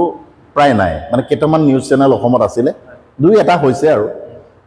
বাতৰি কাকতেই মেইন আছিলে তেতিয়া এতিয়া লাহে লাহে বাতৰি কাকতৰ জনপ্ৰিয়তাটো কমি আহিলে ইলেক্ট্ৰনিক মাধ্যম ইন কৰিলে নতুন নতুন ল'ৰা ছোৱালী ওলাই আহিলে ইণ্টাৰনেট বা এনেকুৱা কাম কাজবিলাকত মিডিয়াৰ কামবিলাকত কাম কৰিব পৰা ল'ৰা ছোৱালী আহিলে যেনেকৈ তোমালোক আহিলা তোমালোকে এতিয়া বহুত জানা গতিকে ফাষ্ট হৈ গ'ল আগৰ দিনত ধৰি লওক আমি তিতাবৰত মই আছোঁ এইফালে মেলামাটিত এটা দুৰ্ঘটনা হ'ল মই গৈ পাই তাত নাম ধাম লৈ পেপাৰখনত লিখিম পিছদিনা ঘটনাটো ওলাব কিন্তু এতিয়া সেইটো নহয় এক্সিডেণ্ট হ'ল সাংবাদিক গৈ পালে 15 মিনিটৰ পিছত ৰাইজে পালে বোলে তাত এটা এক্সিডেণ্ট হয় এজন মানুহ ঢুকালে দুজন আহত এজন নিহত এনেকুৱা ধৰণৰ যিখিনি কথা লগে লগে তাৰমানে ফাষ্টেজ ইণ্টাৰনেট অহাৰ পিছত ই একদম দৌৰিব ধৰিলে আৰু সেইটো মই ভাবোঁ ভাল লক্ষণ কাৰণ পেপাৰ এখনত কি হয় আজি এতিয়া দিনত ঘটনা এটা হ'ল আমি এই ঘটনাটো লিখি মেলি আবেলি পঠিয়াম ৰাতি গৈ পেপাৰত প্ৰিণ্ট হ'ব পিছদিনা ৰাতিপুৱা ওলাব গতিকে তেতিয়াৰ দিনত তেনেকৈ চলিছিলে কিন্তু এতিয়া কি হয় ৰাতি দিনৰ 10টা বজাত ঘটনাটো ঘটিলে 11 বজাত ৰাইজে সকলো গম পালে গতিকে পিছদিনাখন পেপাৰত ওলোৱাটো পঢ়িবলৈ ৰৈ নাথাকে মানুহ এইকাৰণে বাতৰি কাকতৰ জনপ্ৰিয়তাটো কমি গ'ল কিন্তু বাতৰি কাকত নহ'লেও নচলিব আকৌ বাতৰি কাকত কিন্তু থাকিবই লাগিব কাৰণ কিছুমান বস্তু ইলেক্ট্ৰনিক মিডিয়াই কৰিব নোৱাৰে ইলেক্ট্ৰনিক মিডিয়াৰ কথাটো হ'ল কি বাতৰি এটা ওলাল পঢ়ি গ'ল শেষ হৈ গ'ল কিন্তু বাতৰি কাকতখন এখন দলিল সেই বাতৰিটো থাকি যায় দৰকাৰ হ'লে তাক কোনোবাই ৰাখিলে যুগ যুগান্তৰ থাকিব গতিকে সেইটো ডিফাৰেঞ্চ আছে মই ভাবোঁ ডিফাৰেঞ্চটোতো হ'বই যুগটো সদায় পৰিৱৰ্তনশীল মানুহ যেনেকৈ পৰিৱৰ্তন সময়ৰ পৰিৱৰ্তন এই সময়ৰ পৰিৱৰ্তনত সাংবাদিকতা বহুত আগবাঢ়ি গৈছে আজি এতিয়া পেৰিছত অলিম্পিক হৈ আছে আমি ঘৰত বহি চাই আছোঁ এইটো এটা সাংবাদিকতাৰ কাৰণেই হৈছে আমাৰ ইণ্ডিয়াৰ সাংবাদিকসকল তাত আছে তেওঁলোকে ডাঁৰৰ বাতৰি দ্বাৰাই দি আছে গতিকে বাতৰি কাকতত কাম কৰা আৰু ইলেক্ট্ৰনিক মাধ্যমত কাম কৰাটো এতিয়া এটা বহুত ডাঙৰ ব্যৱধান হৈছে আৰু ব্যৱধানটো ভাল এইটো প্ৰয়োজন আছে আপুনি যে সাংবাদিকতাৰ কাম আপুনি কৰি গৈছে লগতে আপোনাৰ ব্যৱসায়ো আছে ব্যৱসায় আপুনি সমান্তৰালভাৱে চলাই গৈছে ঠিক তেনেদৰে আপোনাৰ এটা পৰিবাৰ আছে এটা পৰিয়াল আছে আপুনি পৰিয়ালো ধুনীয়াকৈ চলাই গৈছে কেতিয়াবা নিজকে ভাগৰুৱা নিচিনা লাগেনে জীৱনত লাগে লাগে এতিয়া মানে একেবাৰেতো মই সফল দেখা নহয় মানে কেতিয়াবা অকণ শৰীৰটো বেয়া লাগে আৰু কেতিয়াবা ফিল কৰোঁ এই কোভিডৰ বেজীকেইটা লোৱাৰ পিছত যেন ভিতৰি অকণ দুৰ্বল হ'লো নেকি এনেকুৱা এটা এইটো মানসিক যদিও নাজানো মই কিন্তু লাগে কেতিয়াবা বৰ ভাগৰ লাগে ঘৰলৈ ঘূৰি গৈ এনেকুৱা লাগে ল'ৰাটোৱে মাত দিয়ে মিছেছে মাত দিয়ে যেন সিহঁতৰ লগত কথা বতৰা নাপাতিম মই অকণমান শুই দিম এনেকুৱাও লাগে অৱসাদ এটাই মানে হেঁচা মাৰি ধৰে আৰু মানসিক চিন্তাও বহুত আছে কেতিয়াবা ডিপ্ৰেশ্যন ভুগিছেনে বহুতবাৰ ভুগিছোঁ বহুত টাইম তেতিয়া কি কয় নিজকে উদ্ধাৰ কৰিবলৈ হ'লে সেই সময়ত মই মাজতে এটা কথা কওঁ মই নামটোৰ পৰাতো ৰাইজে গমেই পাইছে মই মুছলিম ল'ৰা মই কট্টৰ মুছলিম নহয় কিন্তু মই মানে মৌলবাদী মই নহয় বা গুড়াটো নহয় মই কিন্তু ধৰ্মীয় যিখিনি কাম কাজ যিখিনি ধৰ্মই কৈছে যে এইখিনি কৰিব লাগে সেইখিনি মই কৰোঁ যেনেকৈ নামাজ পঢ়িবলৈ কৈছে মই নামাজ পঢ়োঁ যেতিয়া মই খুব বেছি এটা মই মানসিক মই এটা দুশ্চিন্তাত পৰিলে মই তেতিয়া অকণমান আল্লাহক স্মৰণ কৰোঁ যে গোটেই বিশ্বব্ৰহ্মাণ্ড তুমিয়েই সৃষ্টি কৰিছা তাৰ মাজত ময়ো আছোঁ মোৰ কিবা ভুল চুকৰ কাৰণে এনেকুৱা হৈছে মোক বিপদত পৰিছোঁ মোক তুমি উদ্ধাৰ কৰা আৰু তেনেকৈ উদ্ধাৰো হৈছোঁ সেইকাৰণে ভগৱান বিশ্বাসটো আল্লাহৰ বিশ্বাসটো মোৰ আছে খুব গভীৰকৈ পাৰ পাই যাওঁ আৰু প্ৰতিজন মানুহৰ জীৱনত আহে কঠিন সময় চবৰে আহে এতিয়া মোৰ দেউতা ঢুকাবৰ দিনা সেইটো মোৰ জীৱনৰ আটাইতকৈ দুখ লগা দিন তেনেকুৱা দিন প্ৰত্যেকেই ফেচ কৰে সেইবোৰ আহি থাকে সেইবোৰ আহিব আৰু যাব এইটো এটা গতানুগতিক যেনেকৈ জন্ম হোৱাৰ লগে লগে তাৰ মৃত্যু নিশ্চিত সেই কথাবিলাক সত্য কিন্তু জীৱনটোত এতিয়া মই তিতাবৰত মই সাংবাদিক হিচাপে এটা সন্মান মই পাওঁ ৰাইজেও মোক সন্মান কৰে বা প্ৰশাসনৰ দিশত পুলিচ প্ৰশাসন মহকুমা প্ৰশাসন সকলোৱে মোক এটা শ্ৰদ্ধা কৰে কাৰণ ইয়াত এতিয়া কাম কৰি থকা আমি দুজন মানে অকণমান ডাঙৰ আছোঁ বাকীবিলাক চব বয়সত সৰু ল'ৰা আগৰ আমাৰ যিসকল আমাতকৈ ডাঙৰ আছিলে তেখেত 2-3জন মানুহটো গুচি গ'ল পৃথিৱীৰ পৰা গতিকে কি হয় সেইপিনৰ পৰা সুখটো ঠিকেই আছে কিন্তু কেতিয়াবা এটা বদনাম অবাঞ্ছিত এটা বদনাম আহে সাংবাদিক বুলি সেই বস্তুটো দুখ লাগে মানে বাতৰি এটা আমি কেতিয়াবা কৰিবলৈ যাওঁ বাতৰিটো কৰিবলৈ যাওঁতে আমি দুইটা পক্ষৰ কথাটো চাব লাগে দুইটা পক্ষৰ কথাটো চাওঁতে বাতৰিটোৱে সাংঘাতিক এটা জটিলতাৰ সৃষ্টি কৰিব পাৰে এনেকুৱা এটা ধাৰণা হয় তেতিয়া সেই বাতৰিটোৰ পৰা অকণমান ফালৰি কাটি অহা হয় তেতিয়া এটা পক্ষৰ কথা ভাবি ফালৰি কাটিলোঁ বুলি ইটো পক্ষই আমাক টকা পইচা খালোঁ এনেকুৱা ধৰণৰ এটা কোনো ধৰণৰ বেচলেছ এইটো কোনো ধৰণৰ কাৰো ওচৰত প্ৰুফ নাথাকে যে সাংবাদিকে টকা খাই দিলে কিন্তু মানুহে কোৱাটো কৈ দিয়ে এই সাংবাদিকবিলাক যে দৌৰি থাকে এতিয়া আমাৰ তিতাবৰৰ 15-20টা সাংবাদিক বাইক লৈ এফালে গৈছে কালি ৰাতি ইয়াত এটা ৰাস্তাত দুৰ্নীতি হৈছে ৰাস্তাৰ দুৰ্নীতিৰ ফটো ল'বৰ কাৰণে ৰাতিয়ে সাংবাদিক আহিছে কিন্তু নিজৰ মটৰচাইকেলখন লৈ আহিছে তাতো তেলটো পুৰিছে কি ক'ত পাব আৰু এটা অপ্ৰিয় হ'ল সত্য আমি যিবিলাক মানে হেৰি প্ৰতিষ্ঠানৰ লগত কাম কৰিছোঁ আমাৰতো সাংবাদিকসকলক তেওঁলোকে পইচা পাতি নিদিয়ে তেওঁলোকৰ বাজেট থাকে নাই নাজানো ডাঙৰ চেনেলবিলাকে লামচাম পইচা এটা দিয়ে এতিয়া আমাক পেপাৰৰ পৰা লামচাম দিয়ে যিটো মোৰ কেতিয়াও নহয় তুমিও নিজে এজন সাংবাদিক হয় তুমিও জানা যে কোনো কাৰণত সেই পইচাটোৱে নহয় গতিকে আমি পইচাটো ক'ত পাম আমিতো চুৰ কৰিব নোৱাৰোঁ আমি ডকাইতি কৰিব নোৱাৰোঁ কাকো দম দিব নোৱাৰোঁ আমি এটা সীমাবদ্ধতাত থাকিব লাগিব কেলৈ ৰাইজে আমালৈ চাই থাকে আমি বেয়া কাম এটা কৰাটো বহুত ডাঙৰ জগৰ এটা সাধাৰণ মানুহ এটা জগৰ লগালে সেইটো বেলেগ কথা কিন্তু আমি জানো আমি জ্ঞানী বুলি ভাবে আমাক তো আমি যদি ভুলটো কৰোঁ এই তেনেকুৱা ধৰণৰ কথা আছে গতিকে বাচি থকাটো বহু ক্ষেত্ৰত টান হৈছে এতিয়া যেতিয়া আপুনি তিতাবৰ সাংবাদিক জগতখন ভৰি দিছিলে সংবাদ জগতখন যেতিয়া আপুনি ভৰি দিছিলে তিতাবৰৰ তেতিয়া আপোনাৰ জ্যেষ্ঠ বহুত আছিলে কেতিয়াবা ঠাট্টা ইটিকিং এনেকুৱা সন্মুখীন হৈছে সেইবোৰ কৰে আৰু সেইবোৰ আশীৰ্বাদ বুলিয়ে লৈ লওঁ কৰে এই আহি গ'ল ফলাই দিব আৰু এতিয়া ফাটি পেলাব এনেকুৱা ধৰণৰ ইটিকিং কৰে সেইবোৰ মৰম বুলি ভাবোঁ মৰমে আছিলে পিছত সেইবোৰ মানুহে আকৌ স্বীকৃতি দিলে সমানতে ছবিখন টানি তই বহ এনেকুৱাও কৰিলে গতিকে সেই সময় সেই বস্তুটো মই ৰিয়েক্ট নকৰিলোঁ আৰু আল্টিমেটলি মই আহি পালোঁ তেওঁ মোক ছবিখন টানি আনি সমানতে বহিব দিলে তেওঁ সমমৰ্যাদা দিলে গতিকে কথাবোৰ তেনেকুৱা সহ্য কৰিব লাগে মানুহে মই অভিনয় দিশত থাকোঁতে সহ্য কৰি আহিলোঁ ৰাতি এখন থিয়েটাৰ নতুন থিয়েটাৰ এষ্টাব্লিছ কৰিব ৰাতি শ্ব' কৰি আহি ভাত কেইটামান খাই আকৌ সেইখনৰ প্ৰমোচনৰ কাৰণে দৌৰ মাৰোঁ ৰাতি লগত মানুহ নি বেনাৰ লগাওঁ সেই নাটকখনত অভিনয় কৰিবলৈ আহি ভিতৰি মিটিয়ালি পাতি মোৰ ৰোলটো কাটি দিয়া এইবোৰতো চলি থাকে সেইকাৰণে 2005 চনত মই থিয়েটাৰৰ পৰা গুচি আহিছিলোঁ, কিন্তু কোনো কাজিয়া কৰি নহয়, নাযাওঁ আৰু। তেতিয়া 2005 চনৰ নৱেম্বৰত ল'ৰাটো জন্ম হ'ল, তেতিয়া নাযাওঁ বুলি আহিলোঁ। অহাৰ পাছত বিজনেছ, মোৰ দোকানখন ভাইটিক দি গৈছিলোঁ, ময়ো ঘূৰি আহিছোঁ, ভাইটিয়েও এটা চৰকাৰী চাকৰি পাই গ'ল, কোম্পানী চাকৰি এটা পালেহি, কোম্পানীত সি গুচি গ'ল, দোকানখন আকৌ মই চলাব লগা হ'ল। দোকান চলাই বহি থাকিলোঁ। 2010 চনত এতিয়া চম্পক শৰ্মা সকলোৱে জানে, চম্পক দাৰ এখন নাটকত এটা বিশেষ ৰোলৰ কাৰণে মানুহ এটা দৰকাৰ হ'ল। চম্পক দাৰ মোলৈ মনত পৰিলে, তেতিয়া ৰাজ তিলক থিয়েটাৰ বুলি যিখন গুৱাহাটীত আছে এতিয়া, সুশান্ত বুঢ়াগোহাঁই, সুশান্ত বিশ্বকৰ্মা তেখেতৰ হয়, তেখেতৰ সহধৰ্মিনীয়ে চলাই বৰ্তমান। সেইখনৰ মই তালৈ তেওঁ মোক লৈ গ'ল, আৰু চম্পক শৰ্মাৰ দেউতাকৰ এটা ৰোল, মই চম্পকৰ দেউতাকৰ ৰোল এটা কৰিছোঁ, খুব ডাইনামিক ৰোল, ভাল লাগিলে ৰোলটো কৰি। চম্পকৰ লগত দৰবাদল কাজিয়া হয় মঞ্চতে, তো সেই বস্তুবিলাক ৰাইজেও আদৰি ল'লে, মৰম পালোঁ, আৰু মোৰ অভিনয়টো ৰাইজে ভাল পালোঁ ক'লে। সেই কৰি থাকোঁতে পিছৰ বছৰ 2011-12 চনৰ বৃন্দাবন বুলি এখন থিয়েটাৰ নতুনকৈ জন্ম হ'ব, চম্পক দাও তাত আহিব, ময়ো তাত থকাটো ফাইনেল হ'ল। কিন্তু আচৰিত কথা, মই ইতিমধ্যে 10-11 বছৰ পাৰ কৰা মানুহ এটা, আমাক পইচাটো দিবলৈ নোজোৰে মানে প্ৰযোজকৰ, কিন্তু হোৱাই নোহোৱাই যদি এখন চিনেমা কৰি গৈছে, সি অভিনয় অটো শিকিছে, ভটো নাই শিকা, তাক কিন্তু পইচা এগাল দি দিয়ে, বুজি নাপাওঁ তাৰ অংকটো। কিন্তু আমাৰ জনপ্ৰিয়তাটো নাই এনেকুৱা নহয়, যিবোৰ জেগাত গৈছোঁ, আজিও অসমৰ বিভিন্ন জেগাত চিনাকি মানুহ আছে, য'তে দেখিলে মাত লগায়।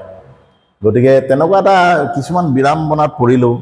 তাৰপিছতে ৰোলক লৈ পেলাই ৰাজনীতি হয়, নাট্যকাৰে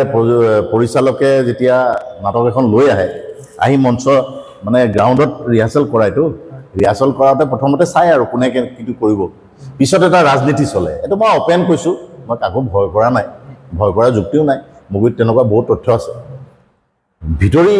প্ৰযোজক, পৰিচালক, নাট্যকাৰ, তেওঁলোকৰ গোপন বৈঠক হয়। কেতিয়াবা যোগ্য অভিনেতাজনো বঞ্চিত হৈ যায়, ফটোৱা তাক দি দিয়ে, ফটোৱা বুলি কৈছোঁ মই। এতিয়াও হয় চাগে, এতিয়াও হয়। যদিও নাট্যকাৰজনক একদম তেল চেল অইল মালিচ কৰি একদম ভাল ৰোল এটা লৈ পেলাই, লাগিলে সি ফ্লপেই হওক, কৰিব পাৰক বা নোৱাৰক, তেনেকুৱা বহুত ঘটনা হয়। কিন্তু মই যিখিনি মই পাইছোঁ, এতিয়া মুনীন বৰুৱা ছাৰ, অসমৰ চলচ্চিত্ৰ নিৰ্মাতাসকলৰ ভিতৰত নম্বৰ 1 মানুহ মুনীন বৰুৱা ছাৰ। মুনীন বৰুৱা ছাৰৰ 2খন নাটকতে মই অভিনয় কৰিছিলোঁ, 2খন নাটকৰ মই হিৰো কৰিছোঁ ছাৰৰ নাটকত। গোটেই ষ্টাফটোৰ ভিতৰত ছাৰে মোকেই চিলেক্ট কৰিছে, কিয় কৰিছে মই নাজানো, কিন্তু মোকেই চিলেক্ট কৰিছে। কিমান চনৰ কথা এইটো আপোনাৰ? এইটো মই শংকৰদেৱত এখন নাটক কৰিছিলোঁ, নাম চাম পেলাই পাহৰিছোঁ আৰু, সেইখনত মই কৰিলোঁ। বৃন্দাবনত এখন ৰিহাৰ্চেল হৈছিলে ছাৰৰ, সেইখনতো মই হিৰো আছিলোঁ। মোক হিৰো দি দিয়াৰ কাৰণে অকণমান তেওঁলোকৰ ভিতৰি ৰাজনীতি চলি গ'ল। লাষ্টত মুনীন বৰুৱা ছাৰৰ নাটকখনে কেঞ্চেল হৈ গ'ল, নহ'লে মানে এই নাটকখনেই নহ'ল। এনেকুৱা ৰাজনীতি, লেতেৰা ৰাজনীতি চলে। পিছত মানে নাটকখন বন্ধ হৈ গ'ল নে? সেইখন নাটক নহ'ল আৰু, তেওঁলোকে ছদ্ম নাম দি কাৰোবাৰ বেলেগৰ নাটক বেলেগৰ নাম দি কৰিলে। এইবোৰো আছে। ধৰি লোৱা তুমি এখন স্ক্ৰিপ্ট লিখিলা, তোমাৰ স্ক্ৰিপ্টখন ভাল, কিন্তু তুমি ক'তো দিয়া নাই, তোমাৰ ঘৰতে থাকিলে, পিছত সেই স্ক্ৰিপ্টখন নি পেলাই মোৰ নামটো দি পেলাই চলাই দিলে। এতিয়া আপোনাৰ ইমান অভিজ্ঞতা আছে, আপুনি ইমান জ্বলা যান্ত্ৰণা বা ঘাত প্ৰতিঘাতৰ মাজত আপুনি আহি পেলাই আজি নিজৰ জেগাত আপুনি থিয় হৈছে। আপোনাক যদি মই সুধোঁ, বহুত এনেকুৱা যুৱক থাকে যি চেষ্টা কৰে, ফেলা হৈ যায়, আকৌ চেষ্টা কৰে, আকৌ সেই বিফল হৈ যায়, কি ক'ব সেই যুৱকবিলাক বা সেই তেনেকুৱা? নহয়, বস্তু দুটা কথা মন কৰিব লাগে। কিতাপে পত্ৰ আমি পাইছোঁ, ইংৰাজীত কয় ট্ৰাই এগেইন, চেষ্টাৰ অসাধ্য একো নাই, এনেধৰণৰ কথাবোৰ আমি পাইছোঁ, কথাটো সঁচা। কিন্তু চেষ্টা কৰি থাকোঁতে যদি বয়সটো গুচি যায়, তেতিয়া কি কৰিম? যেনেকৈ মই APSC বা UPSC মই প্ৰিপেৰেশ্যন কৰিছোঁ, মই পৰীক্ষা দি আছোঁ ঠিকেই, মই পোৱা নাই, এইটো চান্স পোৱা নাই, নেক্সট পাম, কিন্তু বয়সটোতো মৰি থকা নাই। গতিকে এনেকুৱা এটা সময় আহিব, মই APSC বা UPSCত এপ্লাই কৰি থকা মানুহ এটাই বোলে লোকৰ গেলামাল দোকানত চেলমেন কৰিছোঁ সময়ত, সেইটো হৈ যাব। গতিকে যোনে যি বিষয়তে হওক, নাটক চিনেমা বুলি মই ক'ব যোৱা নাই, যি বিষয়তে হওক চেষ্টাটো কৰিলে, বোলে দেখিলে দুবাৰ মোৰ ছাকচেছ হোৱা নাই, লাগি থাকক, মই লাগিবলৈ। কিন্তু এই কথাটো মানে মগজত ৰখা ভাল যে মোৰ বয়সটো বেলেগ এটা কাম কৰিবলৈ আৰু কিমান দিন আছে। যেনেকৈ চৰকাৰী চাকৰি এটা নিৰ্দিষ্ট বয়স থাকে, তাৰপিছত নাপায়। আজি এটা মই বহুত কথা জানো যদি মোকতো চৰকাৰী চাকৰি এটা নিদিয়ে, মোৰ কোৱালিফিকেশ্যন আছে এইটো নিদিয়ে কাৰণ মোৰ বয়স নাই বয়স নাই ঠিক তেনেকৈ চেষ্টা কৰি থাকোঁতে যদি বয়সটো ওলাই গুচি গ'ল তোমাৰ কাম নাই গতিকে সেই দুইটা কথা লক্ষ্য ৰাখি চেষ্টা কৰিলে সফল হ'ব ইউছুফ আলী হিচাপে আপুনি আপোনাৰ জীৱন সংগ্ৰামত আপুনি ছাকচেছ নে সেইটো ছাকচেছ বুলিতো ক'ব নোৱাৰি কাৰণ মোৰ জীৱনত বহুত অভাৱ অভিযোগ আছে এতিয়াও মেইনলি মোৰ এটা সপোন আছে সপোনটো বহুত ডাঙৰ সপোন নহয় মানে মোৰ ল'ৰাটোৰ কিবা এটা সি সুবিধা কৰিব পাৰিব বুলি মোৰ বিশ্বাস যিহেতু পঢ়া শুনাত ভাল গতিকে সি পাৰিব সেইটো লক্ষ্যত লৈ পেলাই বা মই ভাত কাপোৰৰ কাৰণেও মই সাংঘাতিক চিন্তা নকৰা নাই কিন্তু মোৰ জীৱনৰ কেইটামান বস্তু লক্ষ্য আছে সেইকেইটাত মই উপনীত হ'ব পাৰিম নোৱাৰিম তাত যিহেতু টকা পইচাৰ বহুত প্ৰয়োজন আছে সেই বস্তুটো লৈ পেলাই অকণমান অশান্তি এটা আছে কিন্তু চেষ্টা মই কৰি আছোঁ যেতিয়া মই বৃন্দাবন থিয়েটাৰত মোক ৰোল লৈ পেলাই কিবা খেলি মেলি হ'লত মই এক প্ৰকাৰ কাজিয়া কৰাৰ নিচিনাকৈ মই নাথাকোঁ বুলি গুচি আহিলোঁ গুচি আহি তেতিয়াতো মোৰ ওপৰত মোৰ ঘৰত বাচ্চাটো আছে সি যথেষ্ট সৰু 2005 চনৰ কথা পৰিবাৰ আছে মই সিহঁতকতো খুৱাব লাগিব মই কি কৰিম কি নকৰিম ভাবি নাপাওঁ কিন্তু মই সেই থিয়েটাৰত যে 2005 চনত মই থিয়েটাৰ এৰি আহি 2010 চনত আকৌ চম্পক শৰ্মাৰ লগত মই ৰাষ্ট্ৰীৰ লগত গ'লোঁ 5 বছৰ গেপ সেই গেপত মই কাকতখনত জইন কৰিলোঁ জনসাধাৰণত তেতিয়া জনসাধাৰণ কাকতখন পপুলাৰ আছিলে মই তিতাবৰ পৰা মই কৰিলোঁ সেই সূত্ৰে তেতিয়া কাগজখনৰ এডিটৰ আছিলে বেদব্ৰত বৰা তেখেতৰ লগত এটা মোৰ খুব ভাল ৰিলেশ্যন এটা হ'ল ৰিলেশ্যন যেতিয়া মই বৃন্দাবন থিয়েটাৰৰ এইফালে আছিলে আমাৰ এই মায়ঙৰ যোৱা ৰাস্তাটোতে তাত কেম্প আছিলে তাৰ পৰা মই গুচি আহিলোঁ দিনতে আহিছোঁ ৰাজীৱ গোস্বামী আছিলে ৰাজীৱ দাই মোক বুজাইছিলে যে তই থাক ধৈৰ্য ধৰ মই কৈছোঁ নাই ৰাজীৱ দাই এনাফ হৈ গ'ল মই নাথাকোঁ আৰু মই যাওঁগৈ মানুহ এজন মেনেজ কৰি ল'ব গুচি আহিলোঁ আহি পেলাই মই ক'ত যাম মোৰ দিক বিদিক নাই মোৰ পিঠিত এটা বেগ আছে আৰু মোৰ একো নাই মানে মই ক'ত যাম এতিয়া ঘৰলৈ মই যাব নোৱাৰোঁ মোৰ পইচা নাই গুৱাহাটীত ক'ত থাকিম পইচা নাই তেতিয়া মোৰ গুৱাহাটীত এটা ভাইটি বন্ধু সি মোৰ ভাল আমি ৰাষ্ট্ৰীৰ লগত একেলগে আছিলোঁ অবিনাশ কিশোৰ বিস্ময় বালক অবিনাশ কিশোৰ নাম পাইছা তাৰ অবিনাশক ফোন কৰিলোঁ অবিনাশে ক'লে আৰে মইতো অকলে আছোঁ আহি যাওক তাৰ ৰুমত গুচি গ'লোঁ অবিনাশে ক'লে আপুনি কিবা এটা গুৱাহাটীত যোগাৰ কৰিব নোৱাৰালৈকে মোৰ তাত থাকক সি মোক ভাল পায় যথেষ্ট তাৰ লগত থিয়েটাৰ এই অহাৰ পিছত থিয়েটাৰ মই বৃন্দাবনৰ পৰা গুচি আহিলোঁ তাৰপিছত অবিনাশৰ তাত থাকি ছেকেণ্ড থাৰ্ড ডে মই চিন্তা কৰিলোঁ মই কিবা এটা কৰিব লাগিব কি কৰিম লগে লগে মই বেদদাৰ ওচৰত গুচি গ'লোঁ বেদব্ৰত বৰা তেওঁ অফিচতে আছিলে বোলে আহাই হৈছোঁ কি হ'ল মই গোটেই কাহিনী ক'লোঁ কেনেকৈ মই থিয়েটাৰৰ পৰা গুচি আহিলোঁ হ'ব তুমি চিন্তা নকৰিবা কিবা এটা কৰিম মই বোলো মই আছোঁ 2-3 দিন গুৱাহাটীত তুমি 2-3 দিন থাকা আমাৰ অকণমান কথা এটা চলি আছে তোমাৰ কিবা এটা কৰিম তাৰপৰা মই অবিনাশৰ তাত আছোঁ এদিন 2 দিনমানৰ পিছতে আৰু মোলৈ ফোন এটা আহিলে বোলে মিঠাই চিঠাই লৈ পটাপট অফিচলৈ আহা মই কি ক'ত মই সোধা নাই সঁচাকেই মিঠাই কেইটামান লৈ মই গৈ পেলাই বামুণী বৈদ্যৰ অফিচ পালোঁ জনসাধাৰণ অফিচ তাৰপিছত বেদদা বহি আছে আৰু 2-3জন মানুহ আছে তাৰপিছতে এতিয়া আমাৰ প্ৰেছ ক্লাবৰ সভাপতি গুৱাহাটী প্ৰেছ ক্লাবৰ নামেই পাহৰি যাওঁ মই বা তেখেতলোক আছে চব চিনাকি আৰু তাক ক'লে তুমি চাৰ্কুলেশ্যনত কাম কৰিবা নাই বোলো এৰিয়া কি হ'ব বোলে তোমাৰ এৰিয়া ডিব্ৰুগড় হ'ব অফিচ তোমাৰ ডিব্ৰুগড় তাত এটা এডিশ্যন আছে আপাৰ আছাম এডিশ্যন তেতিয়া মই বোলো চাৰ্কুলেশ্যনৰ বিষয়ে মই অলপ জানো তা সেই সময়ত মোক এটা চাকৰি লাগে চেলাৰী লাগে বেলেগ মোৰ পৃথিৱীত চিন্তা নাই তা মই কৰিম বোলে তুমি কালি যোৱা গৈ ডিব্ৰুগড় জইন কৰা চেলাৰী ইমান তুমি ৰানিঙত থাকিব লাগিব এজেঞ্চিবোৰ টাচ কৰিব লাগিব টিএ পাবা ডিএ পাবা এইখিনি পাবা গৈ পেলাই ডিব্ৰুগড়ত মই জইন কৰিলোঁ জনসাধাৰণত as a upper Assam circulation manager তাৰপিছত মোৰ পইণ্টবিলাক মই চাবলৈ গ'লোঁ ধুনীয়াকৈ কাম কৰি আছিলোঁ কৰি থাকোঁতে মানে মোৰ কি হয় মোৰ এটা বেয়া অভ্যাস আছে সেইকাৰণে হয়তো মোৰ জীৱনত আৰু ওপৰলৈ মই যাব নোৱাৰিলোঁ মানে যিটো ভুল সেইটোক মই ভুল বুলিয়ে কওঁ কোনোবাই যদি মোক প্ৰেছাৰো দিয়ে যে এইটো ভুল নহয় শুদ্ধ বুলি কয় মই মৰি যাম কিন্তু মই নকওঁ সেই বস্তুটোৰ কাৰণে মই চাকৰি এৰি থৈ আহিলোঁ মই জনসাধাৰণ চাকৰি মই 13 মানে 14 মাহ চাকৰি কৰিলোঁ কৰি মই সেই কথাটোত তাৰমানে ইয়াত এটা বহুত ডাঙৰ ঘোটালা হৈ আছিলে ঘোটালাটো মই ধৰা পেলাই দিলোঁ তেতিয়া জনসাধাৰণখনৰ পেপাৰখনৰ মালিক আছিলে ৰকিবুল হুছেইন কংগ্ৰেছৰ চৰকাৰ টকা হা গুৱাহাটীত যিখন জনসাধাৰণৰ যিখন পেপাৰ ওলায় একদম টিপ টপ চালে মন ভাল লাগি যায় ডিব্ৰুগড় এডিশ্যনত যিখন ওলায় সেইখনৰ একদম অৱস্থা নাই তে মই বহুত অনুসন্ধান কৰি মই গম পালোঁ একেখিনি বস্তু একে পেপাৰ একে চিয়াহী ডিব্ৰুগড় আহে গুৱাহাটীতো আহে বাহিৰৰ পৰা আহি গুৱাহাটীত এক ট্ৰাক নামিলে যদি এক ট্ৰাক ডিব্ৰুগড় আহে তো তেতিয়াহ'লে কিয় প্ৰিণ্ট আৰু ডিব্ৰুগড়ত যিটো প্ৰিণ্ট মেচিন সেইটো আটাইতকৈ অত্যাধুনিক আৰু দামী ইমান দামী মেচিন থাকোঁতে পেপাৰ বেয়া কিয় হয় মই ইনভেষ্টিগেশ্যন কৰি ওলালোঁ এই যে পেপাৰৰ মেনেজাৰবোৰ থাকে নহয় ইহঁতি ঘোটালা কৰে সিহঁতি ট্ৰাকত ভাল মালটো বেলেগত পঠিয়াই 2 নম্বৰী মাল লৈ আহে চবতে মানে দুৰ্নীতি চবতে খালি মাৰি খাওঁ সেই বস্তুটো মই ধৰা পেলালোঁ ধৰা পেলাই মই য'ত ৰিপৰ্ট দিব লাগে একদম জেগাত মই দি দিলোঁ ৰকিবুল হুছেইনৰ এজন মমায়েক থাকে ডিব্ৰুগড়ত তেখেতৰ লগত খুব ভাল চব কৈ দিলোঁ চব দেখুৱাই দিলোঁ তো মোৰ ওপৰত 2-এজন খৰ্গগ্ৰস্ত হৈ গ'ল মোক মেণ্টেল প্ৰেছাৰ দিবলৈ ধৰিলে এদিন ৰাতি ৰেজিগনেশ্যনখন লিখি পেলাই ঘৰলৈ গুচি আহিলোঁ বছ চিধা কথা আৰু আহিলোঁ আহি জনসাধাৰণ বাদ দিলোঁ জনসাধাৰণ পেপাৰ লেখা বাদ দিলোঁ চাকৰি বাদ দিলোঁ তাৰপিছত এনেকৈ বহি থাকোঁতে আমাৰ গোবিন খাউন মোৰ দাদা বন্ধু মানে চব আৰু গোবিন খাউন নিয়মীয়া বাৰ্তা গুৱাহাটী অফিচ কেনেবাকৈ লিংক লৈ পেলাই তুমি নিয়মীয়া বাৰ্তাত লিখা সেই দিন ধৰি নিয়মীয়া বাৰ্তাত লিখিলোঁ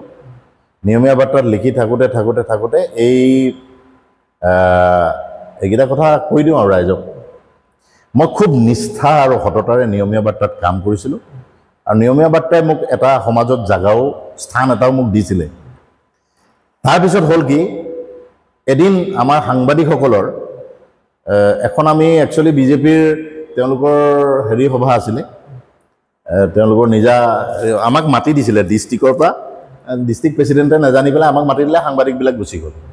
তাতে মানে আমাৰ পীযুষ হাজৰিকা ডাঙৰীয়াই সাংবাদিক কেলে আহিব লাগে বুলি এনেকৈ ক'লে ফলত আমাৰ সাংবাদিকসকলৰ খং উঠিলে তেওঁ অকণ বেয়াকৈ কৈছিলে কথাটো লেংগুৱেজটো অন্তৰত কি আছিলে নাজানো কিন্তু লেংগুৱেজটো অকণ বেয়া হ'ল বাহিৰত চব সাংবাদিক ওলাই আহিলে সাংবাদিক ওলাই অহাৰ পিছত আমাৰ সাংবাদিকে ক'লে যে ভুল হ'ল পিছত সেইটো আমাৰ মিলামিলি হৈ গ'ল আৰু তেখেতেও ক'লে কিবা এটা মাফো খুজিলে আৰু সেই সময়ত যিহেতু ইলেকশ্যনৰ এটা খুব মানে হেৰি চলি আছে সেই মুহূৰ্তত তেওঁ মানসিকভাৱেও এটা প্ৰেছাৰত থাকি পেলাই ক'লে আৰু যে এখন দলীয় মিটিং ইয়াত সাংবাদিক কেলে লাগে এনেকৈ বুলি ক'লে তো সেই কথাখিনি মই আকৌ টিভিত বাক্য দিব লগা হ'ল মই বাক্য এইকাৰণে দিব লগা হ'ল যে গ্ৰাম্য সাংবাদিক সন্থাৰ মই ছেক্ৰেটাৰী হৈ আছোঁ ছেক্ৰেটাৰী হিচাপে মোক সুধি দিলে তে মই কৈছোঁ এইটো প্ৰতিক্ৰিয়া দিছোঁ আমি এইটো সমালোচনা কৰিছোঁ এইটো বেয়া পাইছোঁ এইটো কৈ দিলোঁ মই কৈ দিয়াৰ লগে লগে সেইটো ৰিপৰ্ট মোৰ গুচি গ'ল যিহেতু নিয়মীয়া বাৰ্তা কাৰ হৈ জানাই